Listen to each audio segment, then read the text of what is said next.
Ominous Ar-Feinial here. Good morning, everybody, with another reading from the Secrets of Terra Silenti, Chapter 4, The Attack on Malitu. The conversation left Carter concerned beyond all belief. It did not show, for his sternness hid everything he thought and everything he felt. He told someone else to get on with the work he had, making sure everyone who entered the village had a purpose. He walked in the barracks and thought everything through. They'd be coming for him, whatever it is. What do I do? What can I do? There'd be no question about it now. Questions bounced off his head as he searched for an answer, but none came. It was not until Joel came down from the barracks did his nerves settle down. Joel was one of the few people who could see past the sternness of the dwarf. He, being stern with his own family among things to be named, he knew how to hide it, and he knew well enough how to spot it. The chink in their armor, so to speak. So, what troubles you? You seem almost as concerned when Cat came here wounded. Something ails you. What be it? Battering rams from the east are throwing themselves at me full force, lad.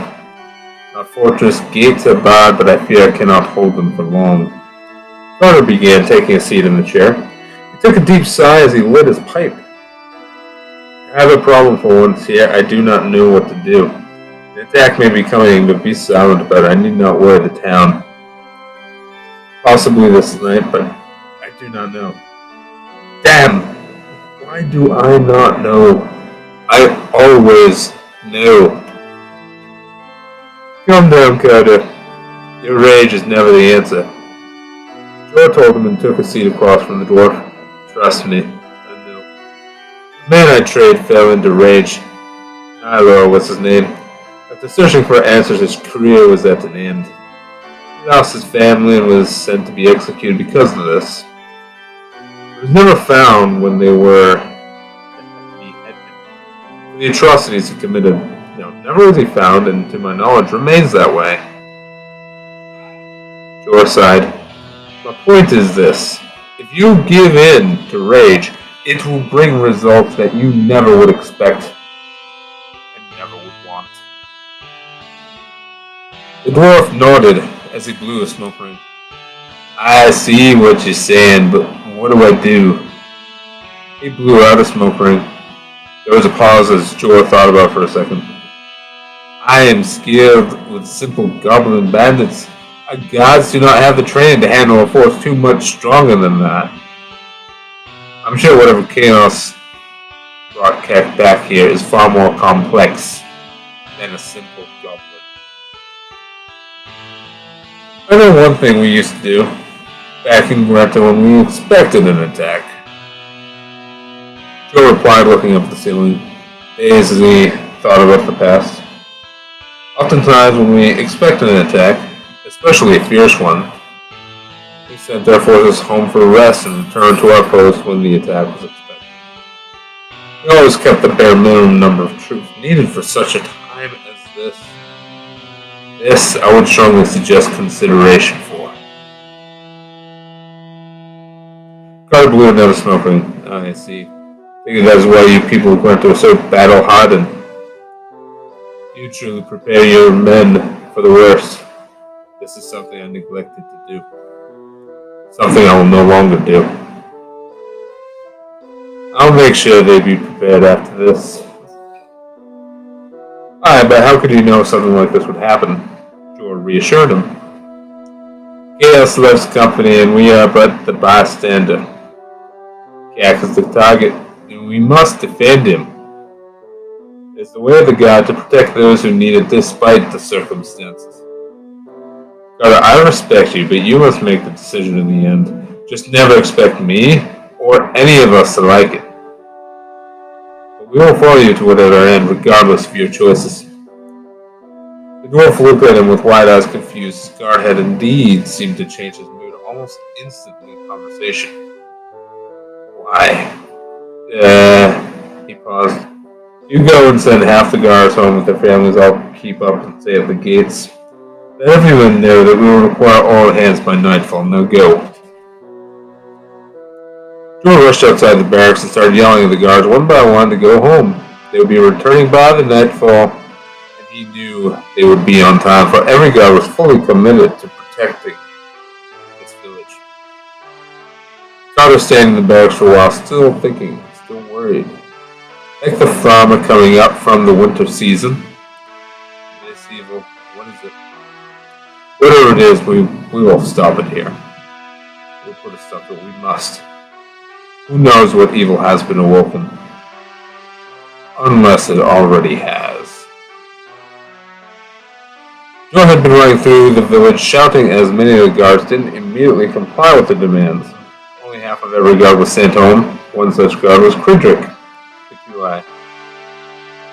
What be going on? The large QI demanded. He only wore his shirt and his weapons sheathed around his waist. The orc was full of muscle, much larger than anyone in the town. Why must we be going home? Carter demands it. He expects that. He stopped as he saw some commoners go by. He waited for them to pass before speaking again. Attack on the village. Probably from the east, but he wants everyone back around nightfall. This is no good, said the QI. He looked towards the east and saw the clouds coming in. What'd he be waiting for? Who is attacking us? We do not know, Joe replied. No one does. In fact, people are traveling south to find out exactly what and who this is. He looked further south, wondering what would happen in the coming month, very anxious about the next day or two. He did not see this villain himself, nor had he the misfortune to come up against it. Thus, there was no fear in his heart. I truly wonder what is happening, just like I am sure you are. Well, Kridrick, get some sleep. I must get home to my family. Farewell. The QI grunted in compliance and left for his home, which was near the outskirts of the village towards the western gate. When he got there, he put his weapons at the side of his bed and rested. He could never find a suitable bed. In its place was a pile of tree bark, covered by a few sheets.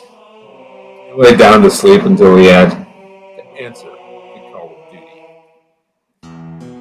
Joe also rushed home, but he was not going to bed right away. He surprised his wife when he walked in, and they embraced each other. Their kids were outside and were called in for an early dinner, which consisted of various meats and vegetables. How was everyone's day? He asked everyone around the table. He knew he could tell very little of what he expected, and he was sure they were wondering why he came home so early during the day. His children started bickering with each other about a wooden toy that broke earlier that day. Joe let them have their moment before breaking it up. How about this? He suggested, pulling them apart with his firm hands. I'll go to the mart tomorrow and replace the wooden duck and get another one for your brother to play with too. The children nodded and continued with their meal. How about you? He turned to his wife. Did you do anything exciting? So how was it? It was okay, she responded. But I am much more interested in you. Why did you come home so early? He didn't answer right away, rather just put his utensils down back to his plate. Right now is not the time for that conversation, but I will tell you before bed, which will also need to be early, and for that I am sorry as well, but it's not within my control. It's one of the things I used to do when I was in Granto. She pondered the information, told him he was right, her eyes focusing on her dinner plate. The dinner and small talk continued through the night. It was still early when she put the children to sleep midway through the day. She talked to Joe before he went to sleep, after which she would continue cleaning the house. What happened? She whispered softly. Remember what happened to Cack last month? He whispered back. He continued after she nodded. Well,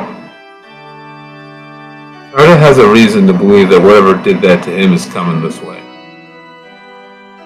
He He expects an attack on the village tonight. I'll be waking up and going back to my post to make sure the villagers are safe in case it does. I was sent here early to rest, but I wanted to make sure I got to spend some time with all of you before I did. Just in case. I see. She went to the table and picked up the plates. Now go to bed then. You'll need it. Good night.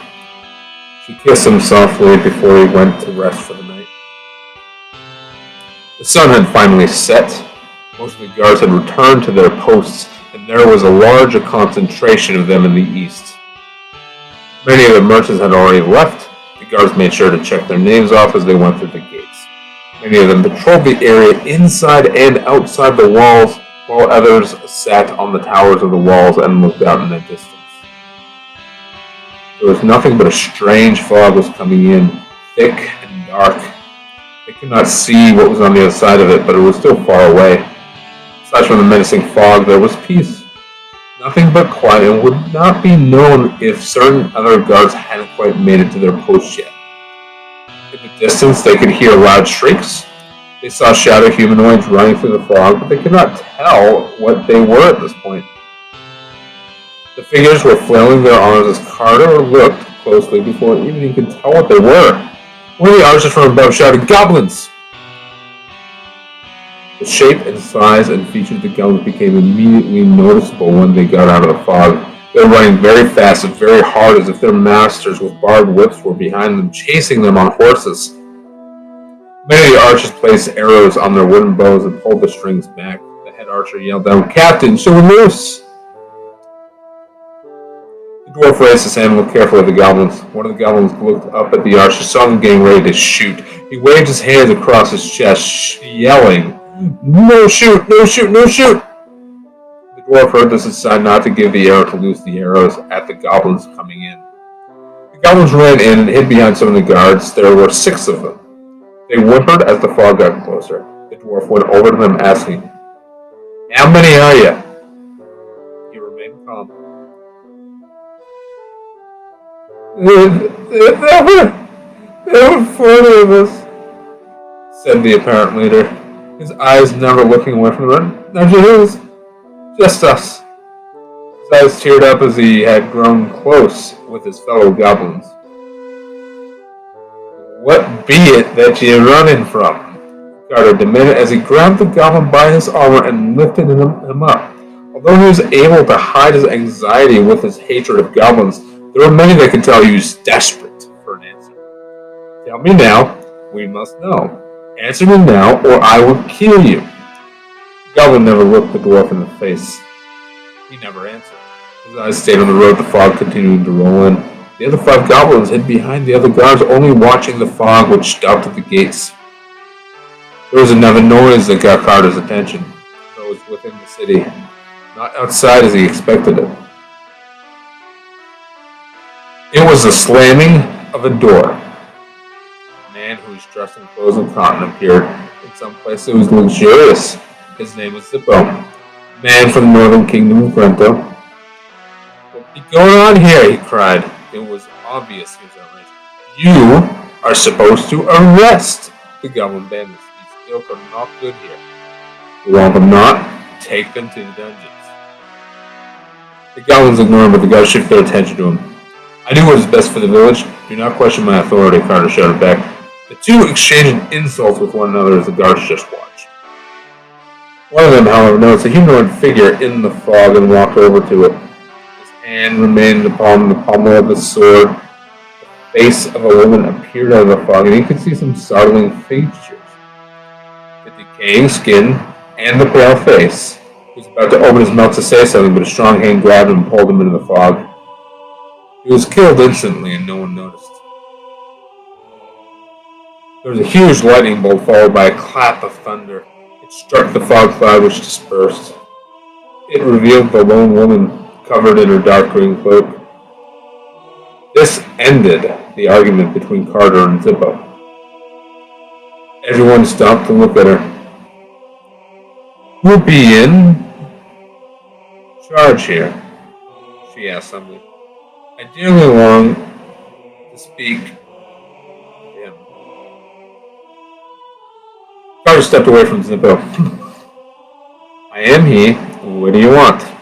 It is not safe to be wandering around at night, especially out in the wilderness. I am looking for someone. Perhaps you can help me find him. She answered step 4. I'm looking for Back of the Woods. Where is he? Carter was startled. His worst fear was realized, something that nearly killed his friend was before him, but still he felt he was not ready.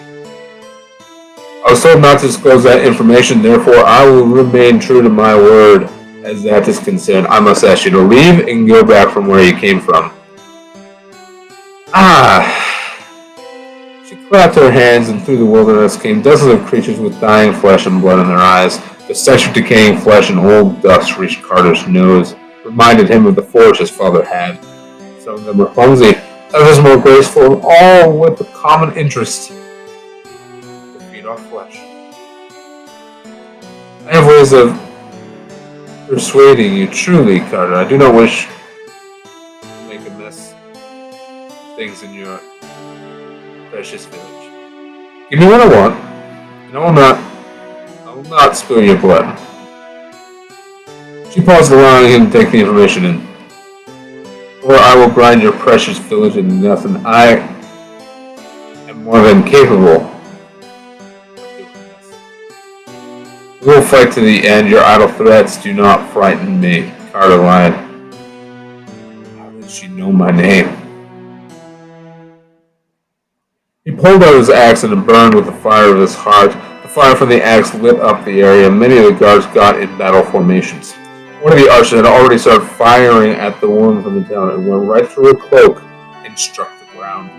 She floated up to that tower and took her sword out. The sword struck fear in the hearts of many, and no one here was an exception.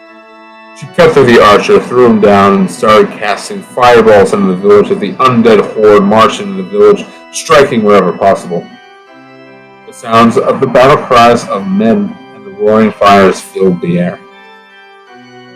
Joe was woken up by his wife when she lay next to him. She fell right to sleep from the work she did during the day, lots of cleaning, lots of looking after their children, especially during their daily physical activities. He kissed his wife on the forehead before donning his armor and getting his equipment ready. He marched downstairs and walked outside. Seeing the glow from the east, he knew it must be flames. He then shifted his attention to the screaming commoners running toward him. He saw the tops of the homes catching on fire. He knew he overslept. Damn it, he thought. How could this happen? He knew the attack had come during the night, and it appeared in the distance that the fires were not going out. He started running to the east where the disturbance was taking place. He was startled by an explosion. He heard the roaring fires from behind him, and he saw much of the burning wood debris flying right past him. He slowly turned to see his home burning. No! He cried out. Joel rushed into his house. He stumbled into the kitchen, which was already engulfed in flames. This must be a magical fire, as the wood of his house caught fire quickly. The heat was immense as he climbed over the rubble and burning pillars of his home. There is no way my home caught fire this quickly. He moved over to the stairs. He could hear the loud creaking sound from above. There was a loud crash that berated his ears. The ceiling of the kitchen collapsed. He stopped suddenly as he knew that just above the kitchen was where his children slept. He rushed to the rubble, frantically pulling flaming debris off the ground, looking for his children, and he found them. Their faces were charred. He immediately pulled them out of the debris and dragged them outside. They're both still sleeping or unconscious. He hurried back into the house. He jumped over the flaming debris and sprinted towards the stairs. The ceiling collapsed on top of him. He was stuck between a dresser from above, the flaming debris, and the floor he was pinned on. The bed he and his wife shared fell through the ceiling in flames. His wife was sleeping soundly on it. Only she too was engulfed in flames. She looked peaceful. He cried, trying to push the debris off himself, but it was too heavy. His eyes grew heavy as he slipped into death's slumber. Frederick had awoken to the heat of the furnace in his home. He got up off his bed as the bark started to catch fire, grabbed his two-handed sword and ignored the pain it brought. It too was burning hot to the touch. He heard the creaking of the house and sensed that the ceiling was going to collapse on top of him. He charged through the wall of his house and collapsed behind him, barely missing him. He saw many people running his way, terror etched on their faces. He was sure several of them were forced to leave behind their loved ones. They ran around and fearing the Kuai, for they did not recognize them. He knew they were headed for the west to the wilderness. Wherever they went, it would be safer than here at least. British eyes opened wide as the flames filling the air. The houses were collapsing around him as they caught on fire with flaming balls shot from what he guessed was a catapult. The flames needed to be put out, or there would be no homes for anyone to return to. He could do nothing here, but he knew that whatever caused this must be stopped. He was warned. He rushed over in the direction that people were running from. He was sure that an attack was coming in from there, and that was where he needed to be. It was not long before he found Jor's burning house. He saw Jor's kids lying on the ground, dead and burnt. They were lifeless before his eyes, and he knew it. He had seen enough corpses to know the difference between the dead, dying, and the sleeping body. He looked at the burning house and could see Jor in there, with a few burns of his own. Before him were the burning remains of his wife. He ran in the building and pushed the debris away, the flames burning his hands, a small thing for a Kuai. It didn't bother him in the slightest. He grabbed Jor, tossed him over his shoulder, and got out of the house before the roof collapsed on itself. Now he is homeless. Frederick laid his friend on the ground and pushed hard on the man's chest. Jor woke with a start. He noticed the remains of his seed. His kids lay dead on the ground. His wife was still in the house burning, and there was nothing he could do. He wept, and the Kuai didn't say anything until his tears passed. Whoever is responsible will pay, Jor vowed, his face twisted with various negative emotions. He tried to get up and could feel cracking in his knees. Somehow, in his struggle, he managed to sustain some temporary damage to his leg and was unable to run. Ah! He cried out in pain. No! Frederick told him with a cold voice. You must go and flee with the others. You are no good to anyone in your state right now. Go and ease your fellow pigskins. They need you there more than we need you here. George decided that he was right. He used his sword as a cane to bring himself up. I'll go with the villagers. He turned and started walking. All go forth to the west. His order roared through the crying villagers. The villagers heard the call and started running in that direction.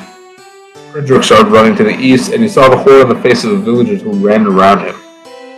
When he got to the battlefield, he noticed the carnage that was happening. Guards were struggling to hold their ground against the undead horde. They were powerful enough. He had seen these things before. In Condrasar, there was never a shortage of these things. Zombies and whites born of evil. He pulled out his great sword and ran to the front. Frederick! Came Connor's voice. Charge!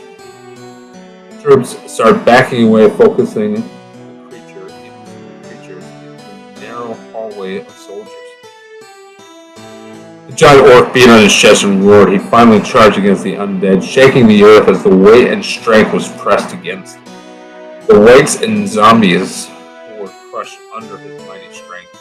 He beheld the woman who stopped casting fireballs into the village. Get down here! He called out as he charged the tower she stood upon. He brought it down by ramming his shoulder into it. She disappeared into smoke and landed in front of Frederick. I am down, the woman said. She pulled out her sword and pointed at the mighty Kuai. You will be too. The two clashed metals. The archers could do nothing for risk of hurting their friend and most powerful ally. The other soldiers got the wounded out of the way to be healed by the healers. Many of the mages cast spells to help the orc in the fight. The duel went on for a while, and the orc was finally showing signs of fatigue. fatigue. It was he who was tiring, was hurt, and about to fall. The final stroke came through his chest, and he was kicked a far distance before stopping in a small segment of the wall that was unbroken. The woman turned her eyes to Carter. Carter's grip around his axe wavered. This woman had just shown to him the amount of might she really held. She held her own against Akua effortlessly, with no wounds or fatigue to show for it. She could even kick Akua as though it was a large rubber ball. Meanwhile, Joel led the villagers to the wilderness to the northwest to keep them out of harm's way. There was a small camp made there. A few tents were set up, some fires built, that had been established as a precaution for a situation such as this. Many of the people there lost someone dear to them. They became fatherless, motherless, childless, and hopeless. He looked on in sorrow as many were now almost also homeless. Homeless, they are all homeless because of this madness. No. I must give them back their home. I cannot stay here if I can make the slightest difference. He walked back into the village and hurried as fast as his legs would let him. He got there to see the woman, the threat he had been waiting for. The threat that destroyed his family, and now here she was. She was going to pay for what she did to him. He felt some strength return to him. He could now walk independent of a sword. He jumped in between her and Carter with his sword up and ready. Leave now, Jordan. I will not let you take any more without fighting me first. She turned her head to the left, and he followed her gaze. He saw his friend Kridrick being accompanied by healers to get him back on his feet. Wow. He's a strong warrior, the best we have. He fell where everyone else still stands. How is this possible? Oh, Jor. How could you not know? No one ever said anything about my danger to you. Nor to your friend Kridrick there. No one warned him. I trust you will not make the same mistake he did. How does she know my name? He took a good look at her face and saw the evil within it, the decay. Who was she? I will not let this place fall while a breath in me remains. I will send you back to the fiery furnace that awaits you. She pointed her sword at him and brushed the deadly blade against his. A noble choice, I suppose, but you are still a foolish child, as all children will learn. So too will you learn by my blade. The duel between them saw him like before. He was no match for her, just like Kridrick was no match for her. This foe was beyond deadly. She was death.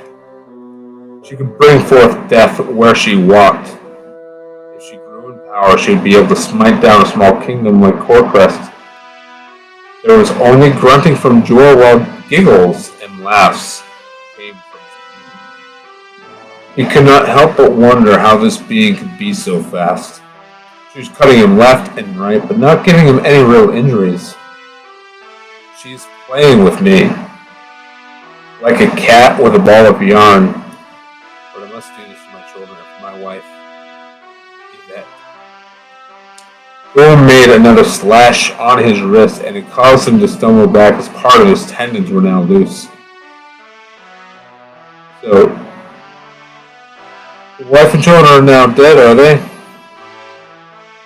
Such a pity. Good. Not give them a death worthy of remembrance. Remembrance. She taunted. Tisk, tisk, tisk. Thor's eyes swelled in sorrow. He wanted so much to avenge the death of his family, yet he also knew that he couldn't. Deep in his heart, he knew this one was a far better swordsman than he ever was. Could he hate her enough to end it this night? Or was the answer surrender?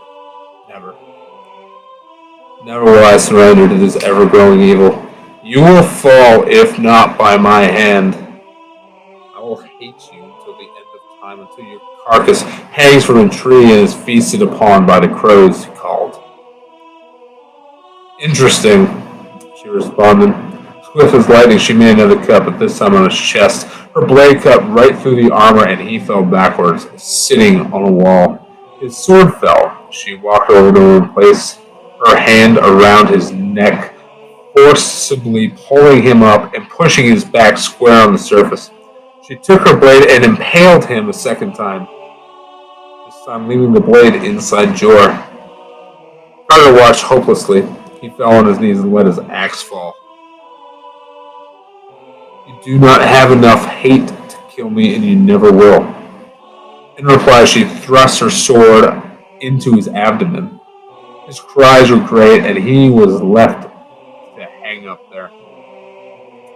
He tried to pull the sword, but to no avail. She walked over to Carter. Why do you do this yourself, dwarf? She asked in a warm voice. You left your lands years ago, but you can go back if you wish. Do you not see, dwarf? Why do you let yourself suffer like this? It is unnatural, even for me.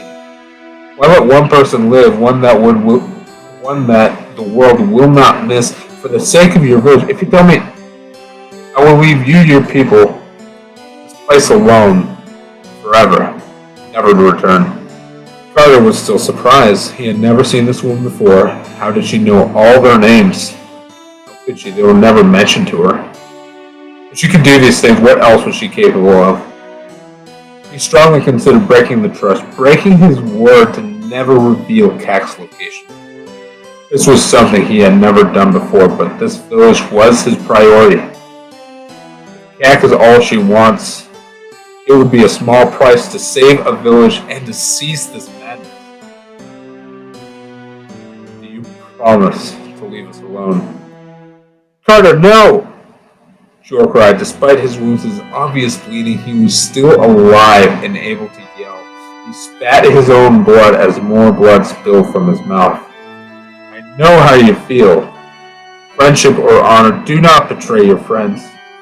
They will repay that favor. They always do, and no one is an exception. Hush! The woman told the hanging man, who was now silent. She twisted her blade as he coughed more blood. He went west, Carter lied. Carter! Jor cried again, knowing that what Carter said was a feint, but this woman was no stranger to their thoughts. There is no feasible way this woman will believe him. Then west it is I will go, she said. She ripped the sword out of Jor and returned it to its sheath. He panted heavily on the ground, propping himself up on all fours like a useless dog. But if I find out he is not west, you will suffer the consequences. I'll not kill you, Carter, but I will return this village into a portal to the abyss of hell. I do not think you would want your villagers stuck there, nor their children. Surely you would not want to subject them to such unspeakable physical and emotional trials. She walked away towards the west. As she passed, all the men kept clear of her, letting her pass without any hesitation. Every single guard was afraid of this woman. Many even thought to desert there on that day. Jor painfully crawled to Carter. Good choice. He groaned once she was out of earshot. So the other healers tended with him. Carter stood back up and looked to the orc. Are you well enough? He asked, turning to the boy, putting his axe away. Aye, Critic replied. I'll be well enough. Then head south, he replied. Look for an elf named Cora, help her, and let her know all that has happened. She is still likely on the road. Hurry. I would send others, but you're the only one fast enough to travel that far and catch her in time. He went on and he ran down the road, going towards Kanasa. The road shook underneath his massive steps and strides. This has been a reading from the Secrets of Terra Silenti of the following series, Chapter 4, Attack on Malitu. Alright, if y'all enjoyed, please like, share with your friends. I'll put a link in the comment section of my Facebook and a description on the YouTube page. And if you like more, feel free to let more of your friends know. Again, this was my debut novel that came out in 2014. I'll do like a little snippets from what started my book writing obsession many, many years ago. All right, that being said, peace, and don't forget to please wear your masks. It's very necessary.